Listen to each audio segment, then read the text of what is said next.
Bienvenue à toutes, bienvenue à tous. Nous sommes très heureux de vous retrouver ce dimanche matin sur le plateau de Sagesse bouddhiste pour évoquer un sujet essentiel et incontournable, l'écologie. Nous nous dirigeons pour cela vers le plateau du Larzac, non loin de Montpellier, au centre de l'Érabling, où se tenait l'été dernier le forum bouddhisme et environnement intitulé Sagesse pour la Terre. Des conférences, tables rondes et ateliers se sont succédés pendant 3 jours en compagnie des plus grands spécialistes de l'environnement, scientifiques, philosophes et nouveaux acteurs de l'écologie. Avec plusieurs questions au cœur de ces échanges passionnants, comment persévérer dans nos engagements tout en nourrissant en profondeur la paix, la joie et la confiance? Comment le bouddhisme doit-il s'engager? Qui sont ces porteurs de projets qui se mobilisent pour l'environnement et quels sont leurs espoirs? De quelle manière pouvons-nous œuvrer tous ensemble? Je vous laisse découvrir sans plus attendre ces pistes de réflexion.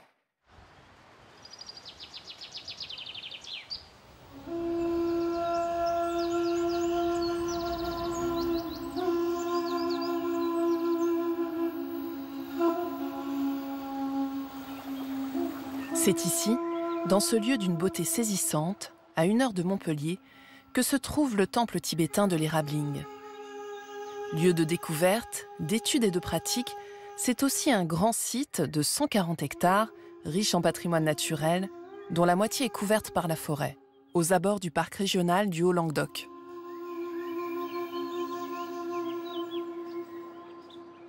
L'Érabling est un centre qui a été fondé en 1991 et qui s'est développé tout au long des années, après une première retraite en 1992, qui a été très épique parce que c'était un lieu qu'il fallait quand même apprivoiser. Et puis petit à petit, le développement a permis aussi d'envisager la construction du temple, et qui est, je crois, un des plus grands temples en Europe de style tibétain. Jetsun Kandro Rinpoche a pris la tête de la congrégation, parce qu'il y a une congrégation monastique à l'Érabling. Mingyo Rinpoche, qui est un de nos conseillers. Orgen Tobgyal Rinpoche également. Et Dzongtsar Khyentse Rinpoche, mais peut-être d'un petit peu plus distance, mais qui, en fait, nous soutient beaucoup aussi. Ce centre, il doit avoir une double face. Il doit avoir une face pour les retraitants, c'est-à-dire un lieu qui est quand même préservé, qui a une forme un petit peu d'isolement pour pouvoir vraiment profiter d'un environnement tout à fait favorable à la méditation, mais également s'ouvrir vers l'extérieur. Un événement comme le forum sur l'environnement qui se déroule ce week-end-ci, c'est précisément une ouverture sur le monde également. Un forum Sagesse pour la Terre, consacré au bouddhisme et à l'environnement, intitulé « Voir, cultiver et agir en interdépendance », qui se tient pendant 3 jours. Et il débute en distanciel avec plusieurs invités importants, dont l'ancien Premier ministre du Bhoutan, Jigme Tringale, et surtout Sa Sainteté le 17e Karmapa. L'environnement est aujourd'hui un sujet de préoccupation mondiale. La question environnementale est l'un des problèmes les plus difficiles du XXIe siècle, auquel l'humanité est confrontée.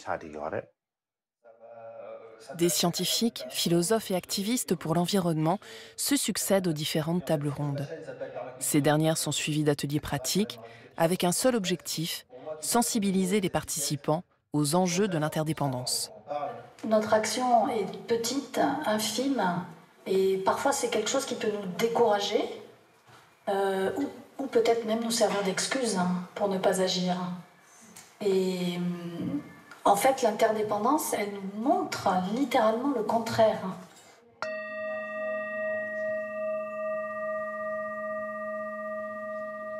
Toutes nos actions ont une conséquence, et même les plus petites. Donc, quelle que soit l'action que je fais, ça va faire le futur. Et donc, il y a cette multiplicité d'événements dans lesquels on peut participer.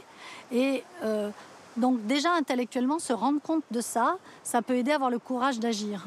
Et savoir qu'on est tous connectés, c'est là que peut commencer la compassion, c'est-à-dire que c'est pas, il y a les méchants qui polluent, et moi qui m'exclus, qui suis parfaitement innocente, mais ils font partie du même monde que moi. Eux aussi, ils ont envie que l'environnement soit propre. Et donc, c'est là que démarre, qu'il y a cette graine de compassion ou de bienveillance qui est inclusive. Et cette dernière peut nous permettre d'agir malgré les obstacles, comme nos émotions négatives. Si on est très en colère ou si on est très désespéré, ça peut complètement inhiber notre action. Si j'ai de la colère, je l'accepte, ça fait partie de ça. Si je ne l'accepte pas et ne veux pas la voir, mon action va être déformée par le fait qu'elle existe et que je n'en tiens pas compte. Si je suis conscient de cette colère, je peux quand même agir. Et tout ça, ça fait partie de ce monde interdépendant. Mes émotions, le monde, la pollution plastique. Tout est lié en fait. Hop là! Ce formateur en permaculture et cofondateur de l'association Graines Indociles promeut quant à lui les alternatives pour une autonomie durable. Moi j'ai fait des paillages à la laine de mouton, c'est génial quoi. On pose la laine, ça empêche les herbes de pousser. Ça étouffe, mais du coup ça étouffera les herbes là. Ces herbes là vont se dégrader, ça va nourrir les bactéries, les vers de terre, tout ça. Et moi quand je vais planter ma tomate, j'écarte, je mets ma tomate, je referme. Je pense qu'il y a une sagesse de la terre dans le sens où on s'intéresse, moi dans la permaculture, je m'intéresse beaucoup à la vie du sol. Donc à chaque fois que je vais regarder la terre, je vais essayer de prendre conscience, d'avoir une pleine conscience de ce qui est la vie du sol. Vers de terre, cloportes, bactéries, champignons, etc. Dans la pratique bouddhiste et ma pratique à moi, il y a beaucoup de liens communs. Ben notamment, j'ai l'impression que les deux véhiculent le message de bienveillance. C'est-à-dire que moi, dans ma pratique du jardinage, j'essaye de prendre soin de toute la vie, de tous les végétaux, de toute la faune, la flore qui m'entoure. Et dans le bouddhisme, il me semble aussi qu'il y a cette espèce de bienveillance, cette envie de prendre soin du vivant dans sa globalité. Tu épluches comme ça la pomme de terre, un peu grossièrement, tu mets ça au compost, et tu as une pomme de terre qui pousse. Hein. Oui, mais ça fait pas des pommes de terre. Si, ça fait des quantités de pommes de terre. Hein. Ah, ben moi, ça faisait que des feuilles. En tout cas, je pense qu'il faut prendre soin de l'ensemble. Si nous-mêmes, on va mal, on va avoir tendance peut-être à ne pas être forcément très bienveillant et agréable avec le monde qui nous entoure. Et si le monde qui nous entoure est difficile et désagréable, peut-être que nous-mêmes, on aura du mal à se sentir bien. Donc je pense qu'il y a les deux volets, le soi et ce qui nous entoure, à essayer d'équilibrer, en tout cas essayer de prendre soin des deux volets. Une quête d'harmonie et d'équilibre que nous enseigne également le milieu forestier. Voilà, donc là, on a un peu représenté des... La forêt peut nous inspirer parce qu'on a des relations intenses et permanentes entre des êtres vivants qui ont, on pourrait dire, presque des intérêts différents. C'est un milieu d'observation, de liens, de recherche permanente d'équilibre, et c'est ce qu'on appelle en écologie, chacun trouve sa niche. Et avec le temps, on sait qu'une forêt, plus elle évolue, plus elle vieillit même, et plus chacun trouve sa niche, et plus le nombre de niches est élevé. C'est ça qui est important, c'est que plus les interactions se mûrissent avec le temps, plus la forêt mûrit, et plus le nombre de niches, c'est-à-dire le nombre de personnes, le nombre de personnalités différentes, chaque espèce peut être considérée comme une personnalité, trouve sa place, et trouve sa place en harmonie avec les autres. Ah là, voilà la beauté. Ah si, on l'a. Ah là là, oui. Du miel ? Ben oui, évidemment. Elle est toute violacée, elle est pas belle, magnifique, elle brille, regarde. Moi, je pense qu'on peut toucher ce sentiment d'unité en soi-même et avec les autres, et que je dirais même que c'est indissociable. C'est-à-dire que je ne pense pas, et c'est justement une croyance qu'on a essayé de diffuser, je ne pense pas qu'on puisse être heureux et être uni en soi contre les autres. Je crois que ça n'existe pas, ça, c'est pas possible. Et je ne pense pas non plus qu'on puisse se sentir en unité avec les autres sans s'aimer soi-même, sans être en unité avec soi-même. Donc pour moi, c'est simplement des miroirs de deux réalités différentes, mais qui sont symétriques. Et pour y arriver, chacun donne des clés, comme Sophia Streelrever avec la méditation. C'est une approche de l'environnement qui est spirituelle, mais spirituelle ici, ça ne veut pas dire couper de l'action. Et c'est au contraire de mettre dans l'action, d'aimer nos proches, d'aimer l'environnement et de respecter tout le vivant et de le protéger, d'en prendre soin. Une urgence aujourd'hui. Certains auteurs engagés en faveur de l'écologie et de la préservation du vivant, comme l'écrivaine Nelly Pons, n'hésitent pas à nous alerter sur la transformation de notre rapport au monde.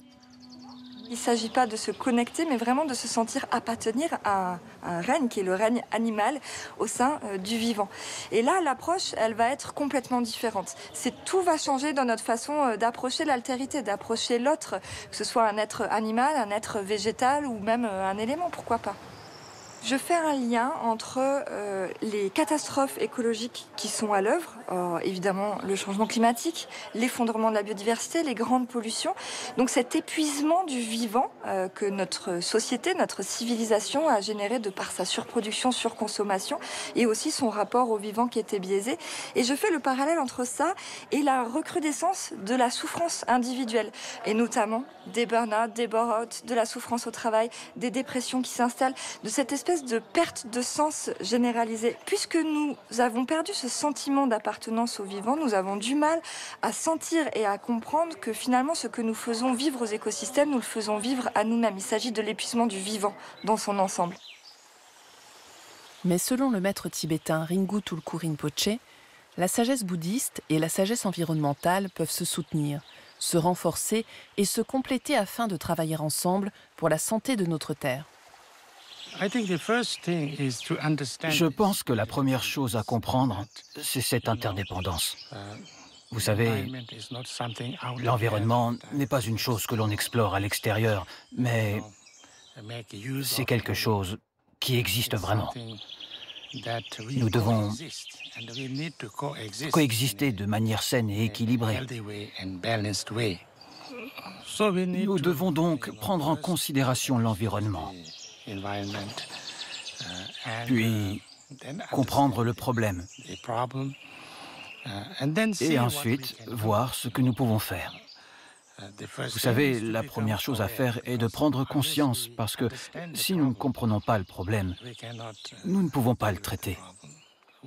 Une fois que nous comprenons le problème et qu'il y a une sorte de prise de conscience plus large, alors nous devrions essayer de travailler dessus. Nous devons développer la vigilance. Nous devons donner de notre temps. Nous devons donner tout ce que nous pouvons. Nous devons donc être ouverts et généreux. Mais nous devons aussi maintenir une certaine forme de discipline et d'éthique, vous savez.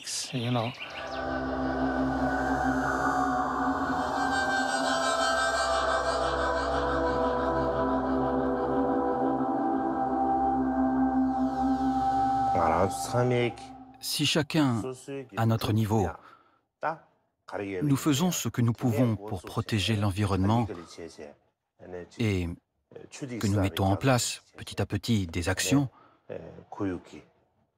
je crois qu'il y a de l'espoir. De la même manière qu'un océan est constitué de gouttes d'eau, si nous travaillons tous ensemble, je crois qu'il est possible de résoudre ce problème environnemental. À ce moment-là, il y a de l'espoir. Mais si nous continuons à ignorer ce problème mondial, celui-ci deviendra rapidement un problème que nous ne pourrons plus résoudre. Il sera alors trop tard pour les regrets. La protection de l'environnement n'est pas une chose dont il faut simplement parler, mais pour laquelle nous devons agir.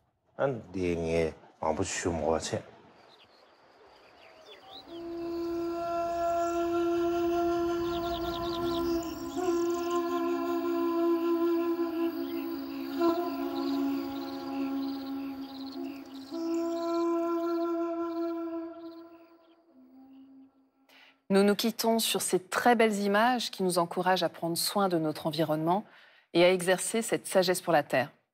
C'est la fin de cette émission. Vous pouvez la retrouver pendant un mois sur la plateforme France TV. Nous vous souhaitons une très, très belle journée. À la semaine prochaine.